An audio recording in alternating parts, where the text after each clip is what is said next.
What happens a lot of times, I think, with visionaries is indirectly they try and blame that on other people. Oh, they just can't keep up. Oh, they just don't run as hard as I do. Oh, whatever it is. But it's like, no, bro, it's that you don't lead a team super well. And what your people need is the more people that you grow, they need consistency and they need a framework and they need something that's going to last, because the only way that you can build is if you set a good foundation.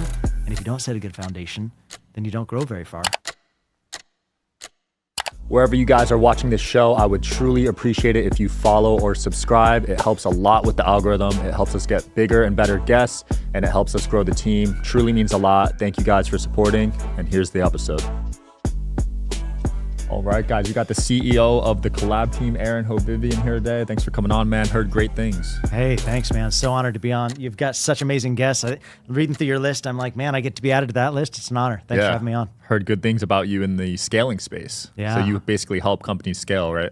Yeah, usually that's where I come in, is when entrepreneurs are on that climb and they're starting to realize things are starting to rattle, and the things, all their systems that got them to where they're at are not going to keep lasting. Platforms and people, tech, time, and all those different pieces is what I work on. Right. So what type of systems do you need to build in order to scale from maybe 7 to 8 figures, you say?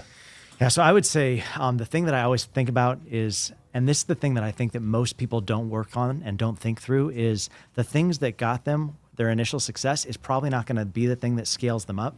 And you and I were talking, and you're like, hey, what do you want to talk about today? Where are you going to go with it today? And I was thinking, I think the biggest Achilles is solopreneur muscle memory, right? Is like they pivoted so much, they were scrappy, they figured out the game and they started to make the climb, and then they try and take all that energy into a team and they just start burning out people. You know what I mean? So usually it's their biggest followers, it's their raving fans, it's their aunt and their uncle and their brother and their sister and their best friend, and they pull them all in and they make this team that's kind of a whatever it takes team, and they start to make the growth. And then because they're so scrappy and because they make so many pivots and jukes, they just start burning out their people, and then things start to crumble, and I think that's the thing that people always underestimate is, hey, the things that made you awesome to this point, you need to grow as a leader too. You can't just like throw that onto a team and say, all those pivots, I'm going to shift from first to fifth to third. I'm all over the gears. Right. Because what you do is you burn out your people, and then it slows down your growth. And what happens a lot of times, I think, with visionaries is indirectly they try and blame that on other people. Oh, they just can't keep up. Oh, they just don't run as hard as I do. Oh, whatever it is. But it's like, no, bro, it's that you don't lead a team super well. And what your people need is the more people that you grow, they need consistency and they need a framework and they need something that's going to last, because the only way that you can build is if you set a good foundation. And if you don't set a good foundation, then you don't grow very far. Or if you do, it topples so hard. And that's why you see flash in the pan, like the guy shot up. And then a couple of years later, you're like, hey, whatever happened to that guy? That happens all the time. All the time. See it every day. And I feel like the solopreneur thing is so relatable. Even for me, for 5 years, I just wanted to be my own boss the whole time. Every time I hired someone, it wouldn't work out, because it's so easy to just get, solo tasks done and start micromanaging other hires. So, and I think the thing that we talk about it all the time. So I got a podcast too. It's called Ops Experts Club. But the thing that we talk about with operators all the time that are under the hoods for these big guys that do amazing stuff, we've got to work with some rad names, like Pete Vargas and Pedro Adeo and Pace Morby and John Acuff and Dr. Darius Daniels, all these amazing entrepreneurs in the space. So you get to get underneath one of those hoods, each one of those hoods, and you start working with these operators. And so we'll bring them into the show and we'll talk to them about tools and things that work and real-time data. But I think that in talking to all those people, what you see is there are good entrepreneurs out there that realize, as I step into this space, there are lanes that I'm really good at. Right. And then I need to be aware of, I was probably running in some other lanes that I don't have to run in anymore. And I just need to hand those off and trust that that person's going to do it, And if they don't, you're going to see the breakdown over time, and then you replace them. But the worst thing you can do is to keep pull it back in, because you're probably mediocre at that at best. And that person's probably better at it than you. They just need a little bit of time, and give them some chops and give them some opportunity. So I think that a lot of it is just sunlight and water, right? Like give them some time to grow. That's crucial. Yeah. Some of those names you mentioned are doing 9 figures a year, right? That's right. So to scale from 7 to 9, you need team. Well, Steve Hardwood, his name came up when we were talking. Steve is a good friend and was a client all through 2022. Our retainers usually that we do with people are like 6 months to 12 months, because my whole jam is I want to get in and help you build your team and then help you set up your team and get out. Like, I don't want you dependent on me forever. My model is, hey, let me pick up a shovel, get in the hole with you, help dig you out of this thing, set you up so that you're good, and begin to exit and empower your people so that they're standing up straight. And Steve was a great example of just Prime Corporate Services, what a powerhouse they are. You know, everybody knows Steve. Steve's one of the most networked guys I know, you know. For real. Kind as the day is long, like generous as the day is long. But I think that in his size of a company, he's like, hey, I just need somebody from the outside to come in and kind of audit my systems and work with my people and help establish systems that can help us continue to scale and to grow. And he's got an incredible team. Darren, his operator, you know, his COO. What a quality dude, you know. And I think he and I are still friends. We still talk. He just had baby girls, you know, he just had twins. And but anyway, it's cool to get under the belly of something and you're like, this is a great entrepreneur, but he can only be so great without team. Right. Because the team is what's going to enable Steve to continue networking. Is let's take over all this other stuff that Steve doesn't need to be doing anymore.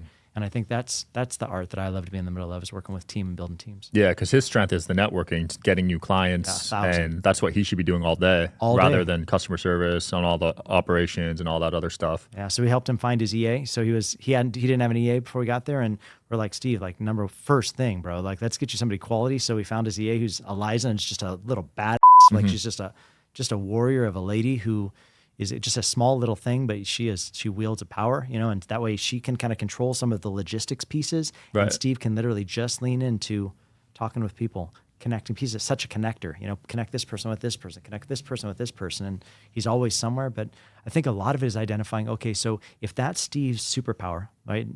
We use EOS a lot, Entrepreneur's Operating System, from Gino Wickman's book, Traction. Yep. And one of their tools that they have in that is Delegate and Elevate.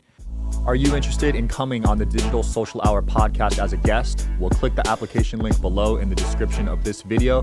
We are always looking for cool stories, cool entrepreneurs to talk to about business and life. Click the application link below, and here's the episode, guys.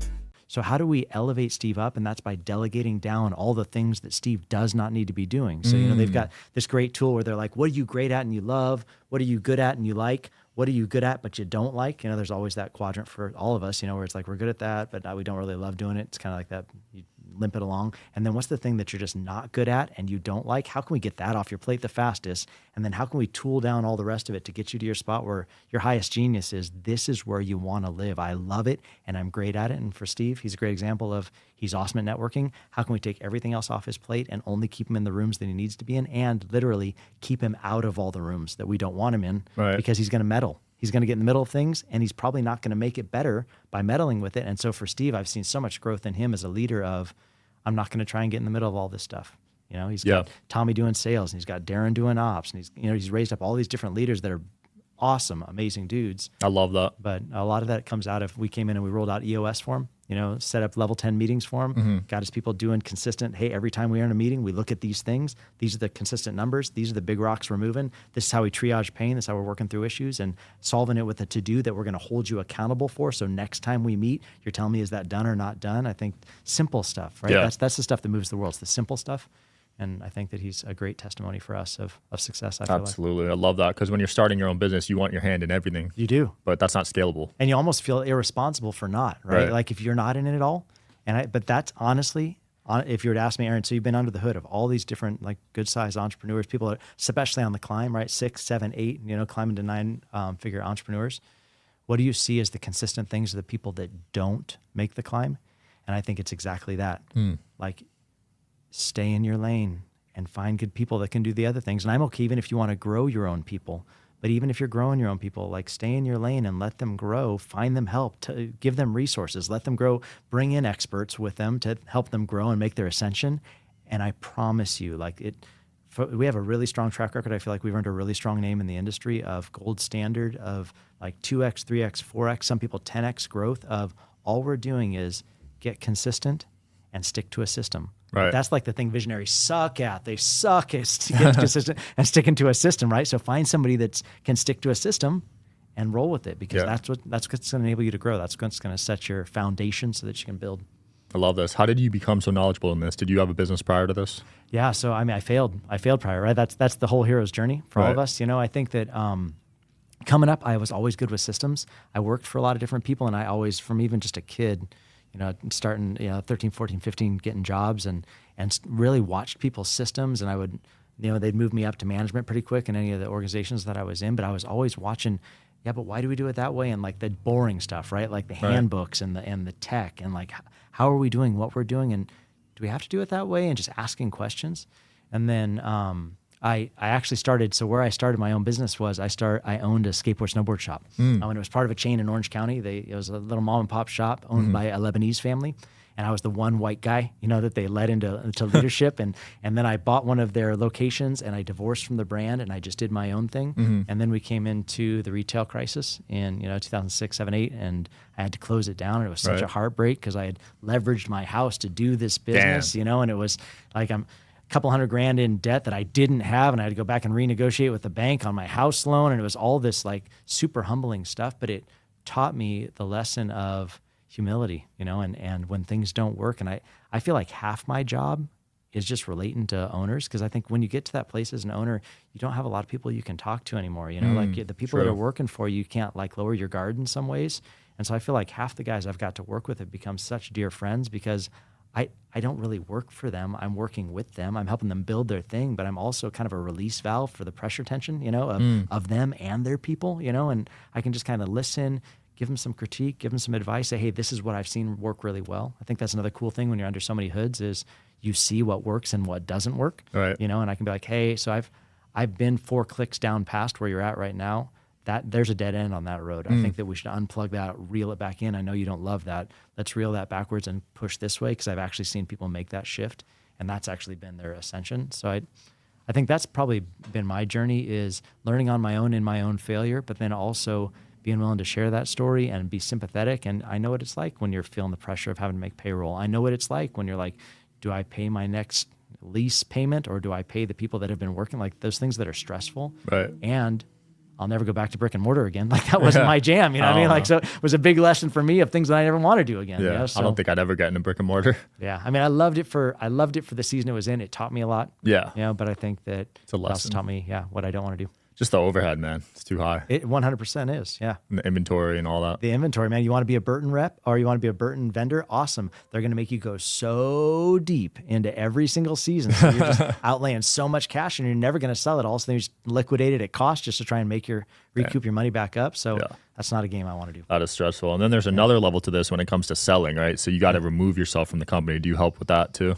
Yeah, so I've helped with some acquisitions. We actually do a lot of coffee, which is the crazy thing. So I've got all these online entrepreneurs that we just talked about the names of, guys that are awesome. But then we have this whole other half of the business. What I found is operations is pretty much operations, no matter what it is. So I've got attorney clients, and I've got brewery clients, and I've got a lot of coffee clients, drive-through coffee specifically. Okay. And so I think that I've helped more in that space of acquisition there, where it's like they grow up from like 1, 2, 3 mom and pop shops into like they have 14, 15 shops, and then a big conglomerate comes and wants to buy them.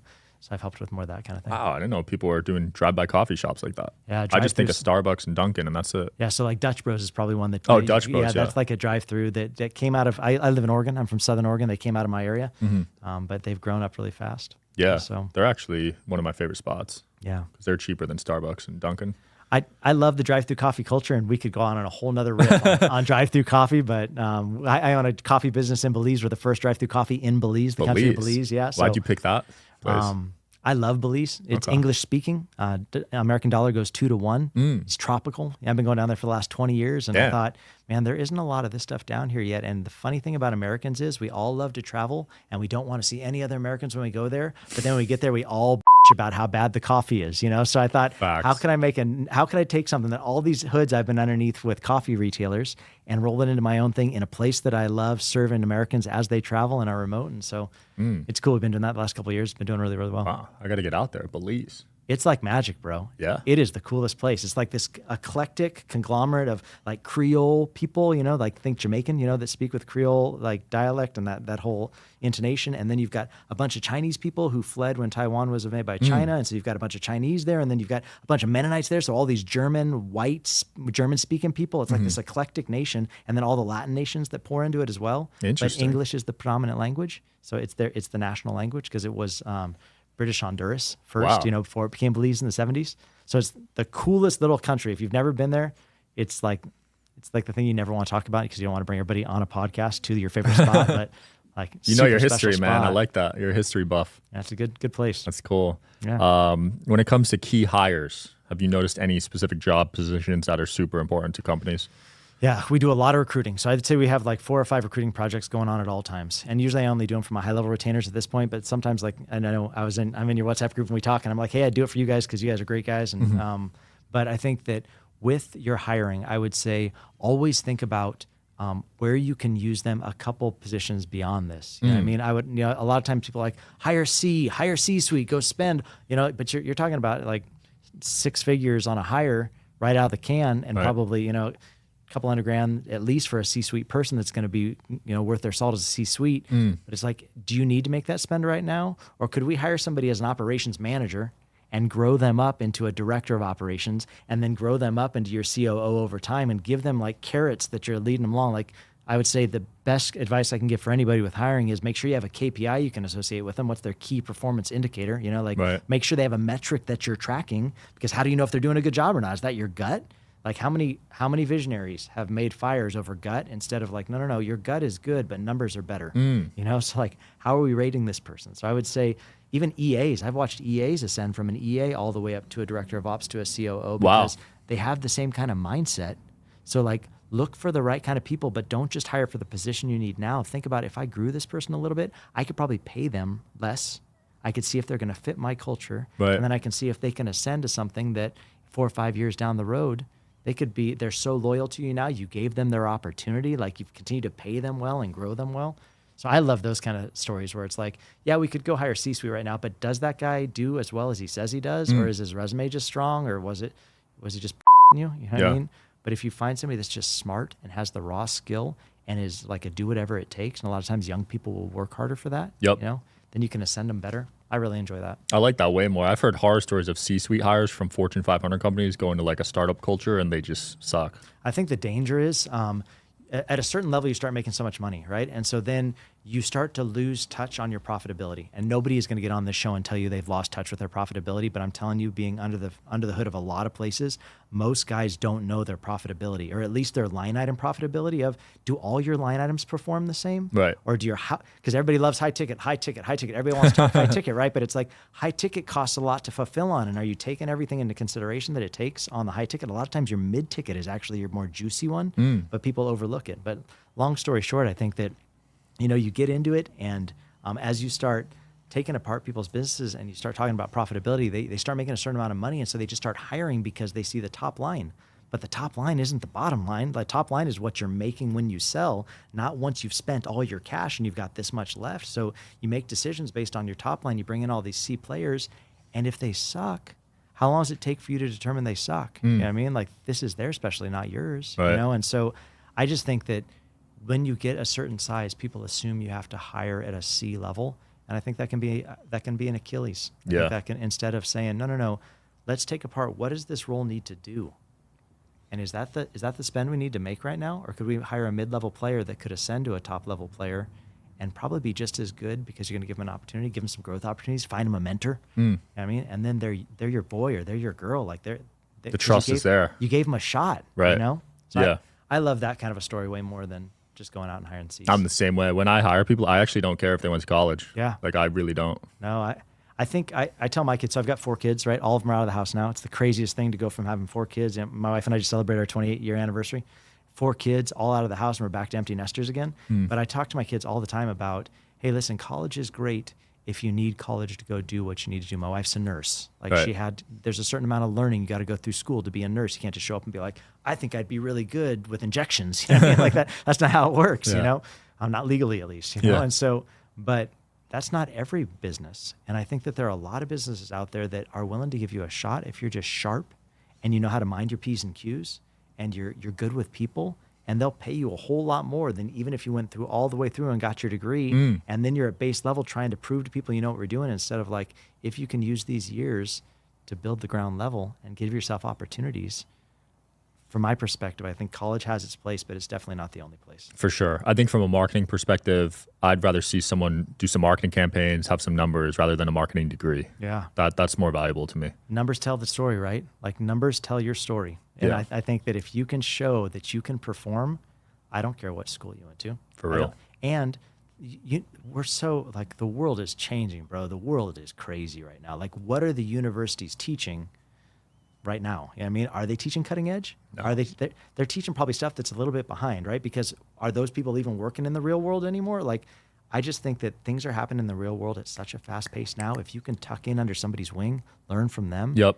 I think you can make the ascent so much faster, so much better. It's so fast in the business space. I think textbooks need to go because it's that fast. Yeah. I think that if you can find a good mentor, and I would say a good mentor is somebody that's doing the deal, right? They're in the middle of it and they're willing to, they've come to that place in life. Kind of like me, I'm 48, right? Like I'm in a spot now where I love, you know what I really love doing right now? Like Belize sounds funny. People are like, what do you, why would you even talk to Sean about Belize in your coffee shop? It makes no sense for the Collab team and what you do for Collab. But the reason why I think it comes up that it's great is I love coming in alongside of guys now who are like 20, 22, 25, like 30 maybe, like in that age group, who have all this energy but don't have a lot of capital. And I can say, hey, let's go do some stuff together and I'll make you a half owner.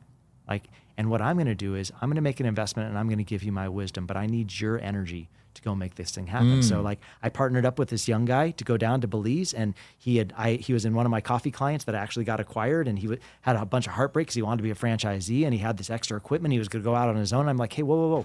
Why don't you go out? Why don't you go out with me? Why don't we go to this thing in Belize? Why don't you move down there and see how cool this can be? Let's take all the equipment. Let's go try something and see if it'll work. And so now he stays down there like way more than I'm down there. I'm down there 4 times a year. I go down once a quarter. Wow. I'm running the whole thing remote. He's down there. They're like 1 month on, 1 month off. Yeah. And it's like this great business opportunity that he never would have gotten to get, except for that I said, hey, let me take my skill set and let me pair it with your skill set. You've been running these coffee shops. You were regional over 7 locations. Let's go build our own thing, make our own handbooks, do it our own way that we know is going to work. And then let's partner up on these things. So I've got that, and I've got like this coffee ingredients business where we do energy drinks and we do frat mix, and I've partnered up with a young guy that does that, and I have this whole like retention company that helps people with their collections or on people when they failed, and I partnered up with the guy who did that, and I get to be involved with these guys and give them opportunity for the lift, and we use their energy and their insights and their wisdom, and we use my years and capital, and I love that. I love it. Yeah, because when you're in your 20s, you got energy for days. You do, and you're just looking for somebody to believe in you, right? Yeah. Somebody to give you a chance.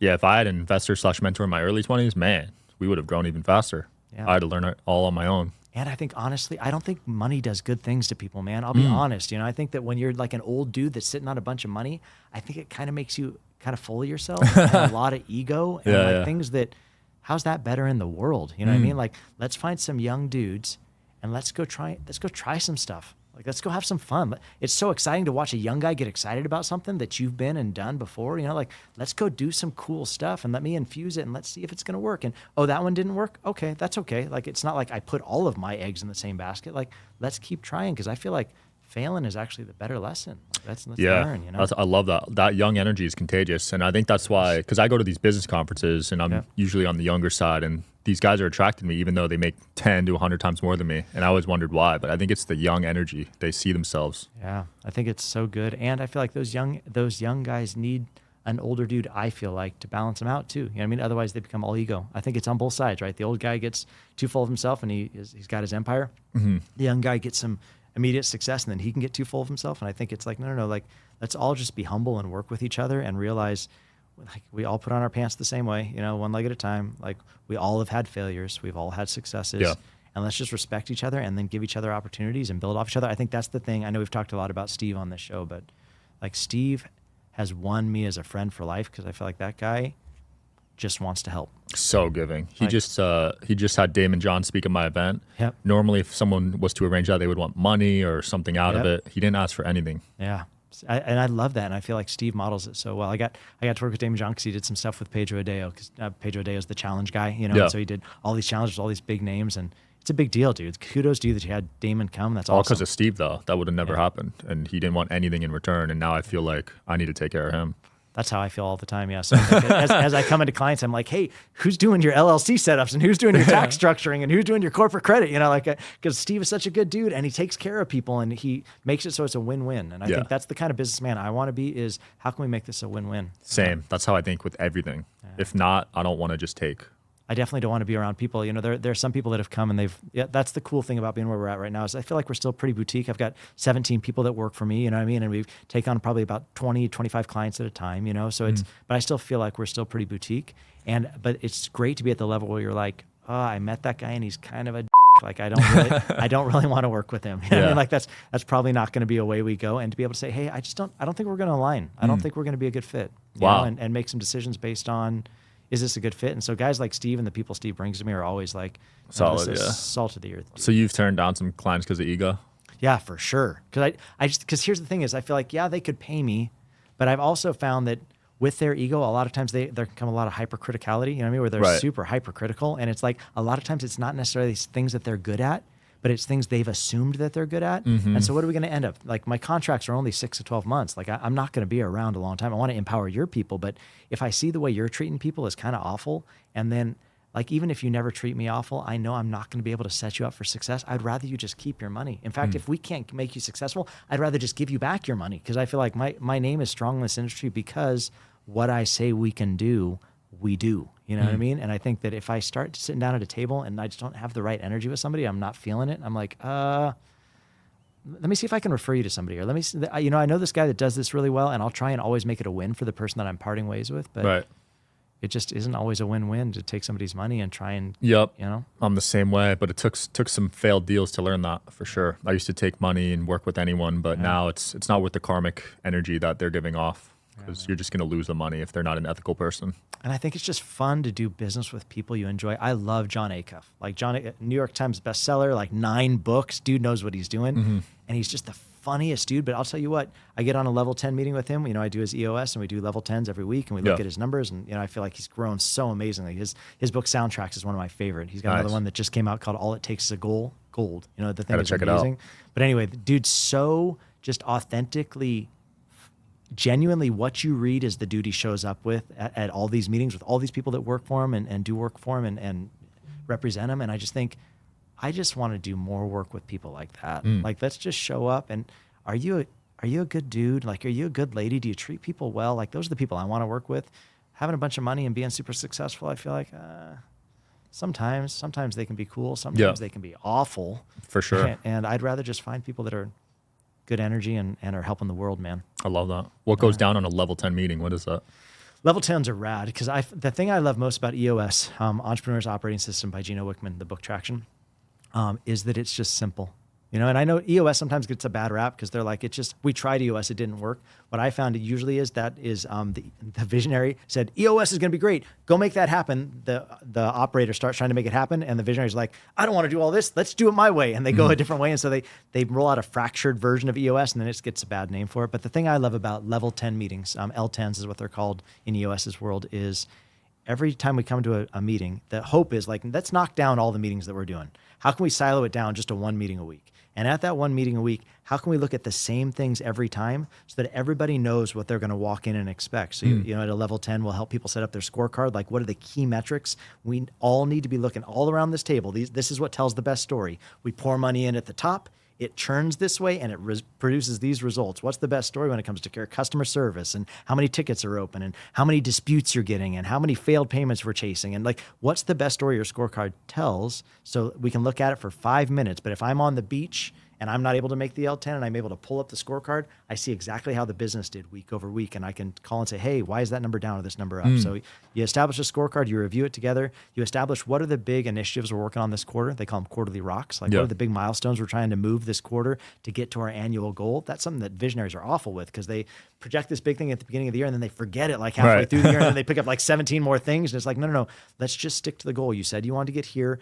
You eat an elephant 1 bite at a time. That's quarter by quarter by quarter. We're building towards the goal. So these are the big things we're all going to tackle. And Sean's going to own this one, and Aaron's going to own this one, and Bill's going to own this. And then how are we going to get that to complete by the end of the quarter? And then we can move on to the next things next quarter, you know, and we build a list of what's coming next. So you look at your scorecard, you look at your rocks. And then the thing I think that EOS is brilliant at is, let's create an issues list. And everybody all week long be dropping the issues, things that we need to solve this week. And then let's all get together and actually talk about it. And whoever said it's an issue, they get to share about it. And then we get to all solve it together. And then great, we decided that Shelly's going to be the one that drives that home and brings the solution to it. We all decided on that. Awesome. That goes on the agenda. And next week when we come back together, the first thing we're going to ask is, did that get done?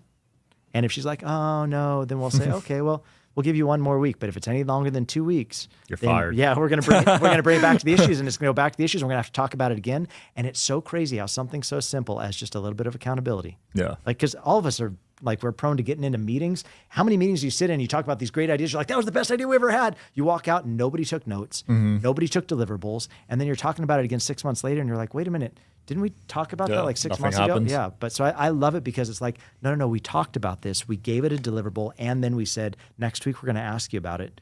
And it's just this super tight system of accountability. And that's honestly, Gino talks about traction. And that's what I've seen is simple system, but weekly meetings done the same way every time is how you really start seeing traction. You start seeing climb. I love that. So, I actually don't take many calls because I feel like most of them are so pointless. But with a system like this, it makes sense.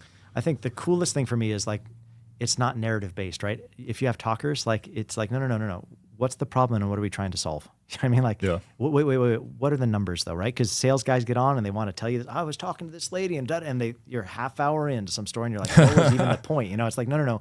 Did you make your numbers? Are we at where we're supposed to be? And how did you stack up with the guy that was supposed to be doing it just like you? Like silence is a room, you know, you roll out a level 10 meeting in your sales team. It's like, no, we're just comparing sales guys against sales guys. How are numbers looking? And if they're not right, what's the problem? And then how are we going to solve it? And it's like, you can batch through a meeting so quick and start making so much lift. So I love it. I think it's cool. Yeah, that's awesome. Aaron, it's been fun, dude. Anything you want to promote or close off with? Yeah, I would just say we have some free stuff, you know, and I always love giving out free first, right? So we have our own podcast. I told you that, Ops Experts Club. I'd love for you guys to look at it. It's on all of the podcast channels if you want to check it out there. We also have a great just like quick starts tool that's like, if you want to just check out something for free, I've got my 3 best pieces. That's a little mini course that I offer for free on the website at thecollabteam.com. And then I think the thing that we really do best though is rolling out EOS L10s. You know, it's an 8-week thing that we do. We do it for $5,000. You know, for 8 weeks, we're installing this operating system for you. We run your meetings for you. We empower your people, and then we let you take off with it. So I think that's something we do. That's at the Collab Team /OpsX. So cool. Well, thanks for coming on, man. Thank you, brother. Appreciate the time. Thanks for watching, guys. Hopefully you learned something and can help scale your companies. I'll see you next time.